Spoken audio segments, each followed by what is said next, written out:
तो सबसे पहले बात ग्रेटर नोएडा की। ग्रेटर नोएडा में रिश्तों का कत्ल हुआ है। यहां 7 फेरों की कस्में खाने से पहले खून से रंग दी गई है। एक पत्नी ने ही अपने प्रेमी और उसके साथियों के साथ मिलकर अपने ही पति की गला रेत कर हत्या करा दी। साजिश इतनी खौफनाक थी कि पहले पति को शराब पिलाई गई, फिर सुनसान प्लॉट में ले जाकर उस पर चाकुओं से ताबड़तोड़ वार किए गए और शव को ऐसे फेंक दिया गया जैसे उसकी कोई पहचान ही ना हो। लेकिन पुलिस की जांच ने इस ब्लाइंड मर्डर की परत दर परत खोल दी और अब सच सामने आया तो हर कोई सन्न रह गया। पत्नी बनी पति की कातिल, पति की गला रेतकर हत्या, प्रेमी संग रची खौफनाक साजिश। पहले शराब पिलाई, फिर किया खामोश। नाजायज रिश्ते में उजड़ा बंधन। पुलिस की गिरफ्त में खड़े ये वही चेहरे हैं जिन्होंने प्यार, भरोसे और रिश्तों को मौत के घाट उतार दिया। इन हाथों ने मिलकर एक पति की जिंदगी छीन ली और वजह बनी नाजायज रिश्तों की वो कहानी जिसका अंजाम खून में लिखा गया। ग्रेटर नोएडा के दादरे इलाके में 16 फरवरी की सुबह उस वक्त सनसनी फैल गई जब शिव वाटिका के पास एक युवक का शव पड़ा मिला। गला कटा हुआ, शरीर पर चाकुओं के कई निशान और पहचान मिटाने की पूरी कोशिश। पहले यह शव एक अनजान शख्स का था, लेकिन पुलिस ने जब जांच शुरू की, सोशल मीडिया खंगाला, सीसीटीवी फुटेज देखे और मोबाइल फोन की डिटेल निकाली तो इस ब्लाइंड मर्डर केस की पहचान सामने आ गई। मृतक था गोविंद रावल। गोविंद जो कुछ दिन पहले ही घर से निकला था, लेकिन किसी को नहीं पता था कि वो मौत के जाल में फंस चुका है। मृतक के भाई की शिकायत पर पुलिस ने केस दर्ज कर लिया और 4 टीमों को जांच में लगा दिया। जांच आगे बढ़ी तो शक की सुई कुछ लोगों पर जाकर टिक गई। पुलिस ने घेराबंदी की और मुठभेड़ के बाद 2 आरोपियों को गिरफ्तार कर लिया। इनमें रोहित और नफीस शामिल थे। मुठभेड़ में नफीस घायल भी हो गया, लेकिन असली सनसनी तब फैली जब पूछताछ में इस कत्ल की पूरी कहानी सामने आई। पुलिस पूछताछ में खुलासा हुआ कि इस कत्ल की मास्टरमाइंड कोई और नहीं बल्कि खुद मृतक की पत्नी प्रीति थी, जिसने अपने प्रेमी रोहित के साथ मिलकर अपने ही पति की मौत की साजिश रची थी। रोहित ने पुलिस को बताया कि उसके और प्रीति के बीच पिछले 2 साल से अवैध संबंध थे। प्रीति अपने पति से छुटकारा चाहती थी और फिर दोनों ने मिलकर मौत की स्क्रिप्ट लिख डाली। देखिए, 16 फरवरी 2026 को थाना दादरी पुलिस को सूचना मिली कि कठेरा रोड पे खाली प्लाट में एक अज्ञात शव पड़ा हुआ। तत्काल पुलिस मौके पे पहुंची और शव को कब्जे में लेकर उसकी शिनाख्त के प्रयास शुरू करा दिए। काफी प्रयास के बाद मृतक की शिनाख्त गोविंद रावल के रूप में हुई, जो थाना दादरी के ही घोड़ी बछेड़ा गांव के रहने वाले हैं।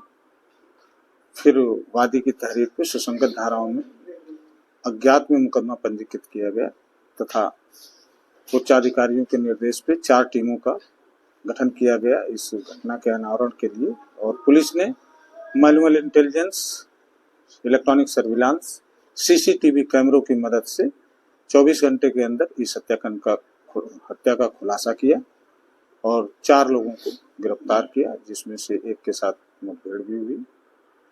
इन 4 के नाम, एक रोहित जो घोड़ी बछेड़ा का ही है, धर्मेंद्र घोड़ी बछेड़े का, और दादरी का ही नफीस है तथा उसमें मृतक गोविंद की पत्नी प्रीति भी शामिल है। तो जब हम लोगों ने पूछताछ करी तो पता चला कि प्रीति के प्रेम संबंध, मृतक की पत्नी प्रीति के संबंध गांव के ही रोहित से था और मृतक इनके साथ शराब पी के मारपीट भी करता था, जिसके कारण इसने अपने प्रेमी के साथ मिलकर षड्यंत्र के तहत मृतक की हत्या कर दी।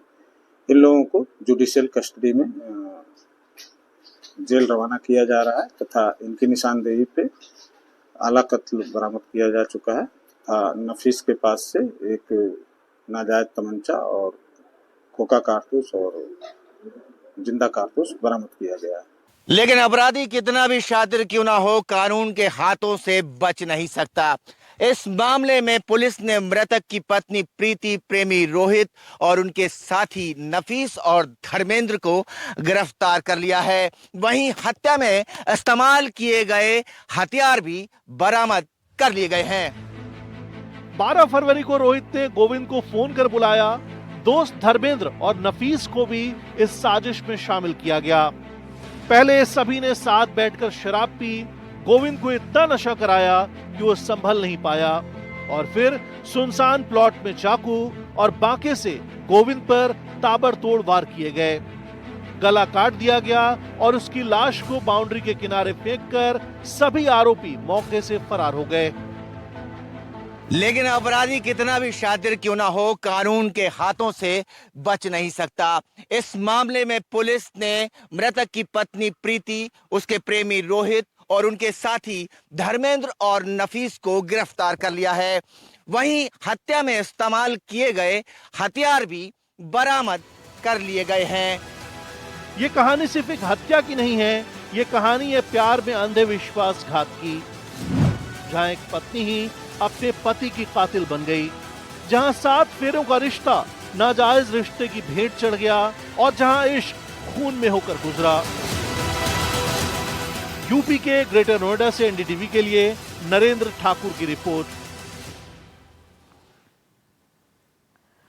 और यूपी के झांसी से रिश्तों को शर्मसार कर देने वाली एक ऐसी सनसनीखेज वारदात सामने आई है जिसने हर किसी को सन्न कर दिया है।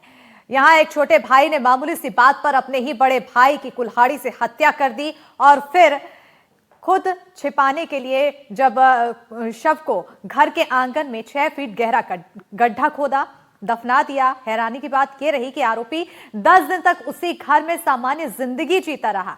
लेकिन कहते हैं ना, अपराध कितना भी बड़ा क्यों ना हो, सच एक दिन सामने आ ही जाता है।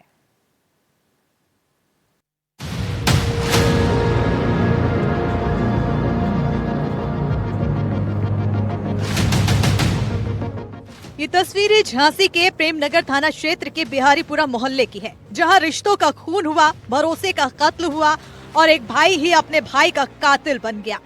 जिस आंगन में बचपन की यादें दफन थी, उसी आंगन में छोटे भाई ने बड़े भाई के शव को दफना दिया। आरोपी मुसारिफ बेग ने अपने बड़े भाई तारिक बेग के सिर पर कुल्हाड़ी से वार कर उसकी हत्या कर दी और फिर शव को छिपाने के लिए घर के आंगन में गड्ढा खोद कर दफना दिया। हत्या के बाद आरोपी ने चालाकी दिखाते हुए जहां भाई को दफन किया था, उसी जगह ईंटें बिछा दी और ऊपर कूलर रख दिया ताकि किसी को शक न हो। इतना ही नहीं, आरोपी उसी घर में रहता रहा, नौकरी पर जाता रहा और मोहल्ले में ऐसे घूमता रहा जैसे कुछ हुआ ही ना हो। लेकिन जब 10 दिन तक तारिक बेग का कोई पता नहीं चला तो मामा को शक हुआ और उन्होंने पुलिस से शिकायत कर दी। से पूछताछ जब हमने किया है, जो मुसारिफ बेग हैं, जो फिलहाल इस समय एक्यूज हैं, इनका कहना है कि इनके बीच में झगड़ा हुई है और क्रोध में आकर इन्होंने कुल्हाड़ी से इनको मार दिया है। आरोपी ने दिखाई चालाकी, जहां दफन किया वहां ईंटें बिछा दी, ऊपर कूलर रख दिया ताकि किसी को शक न हो। आरोपी उसी घर में रहता रहा, नौकरी पर जाता रहा और मोहल्ले में ऐसे घूमता रहा जैसे कुछ हुआ